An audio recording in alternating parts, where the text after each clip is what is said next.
Hi, இன்றைக்கி பார்த்திங்கன்னா நம்ம சாக்கோபார் ஐஸ்கிரீம் புட்டிங் தாங்க பார்க்க போகிறோம். ஸோ உங்கள் வீட்டில் 1/2 லிட்டர் பால் இருந்தது அப்படின்னா ஈஸியாக நம்மளே வீட்லேயே ட்ரை பண்ணி பார்க்கலாங்க. அவ்வளோ சூப்பராக வரும். இது ஐஸ்கிரீம் மாதிரியும் இருக்கும், புட்டிங் மாதிரியும் இருக்கும். அவ்வளோ சூப்பராக இருக்கும். மறக்காமல் ட்ரை பண்ணி பாருங்கள். ஸோ 1/2 லிட்டர் பால் எடுத்துக்கோங்க. உங்கள் டேஸ்ட்டுக்கு தகுந்த சுகர், அதாவது 6 டேபிள் ஸ்பூன் சுகர் போட்டுக்கோங்க.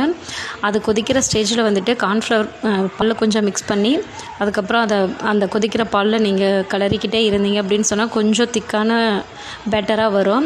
ஸோ அதை ஆற வச்சு மிக்சியில் அடித்து நீங்கள் ஐஸ்கிரீம் மோல்டு இல்லை டம்ளரில் எதில் வேணும்னாலும் நீங்கள் ஊற்றிக்கலாம்.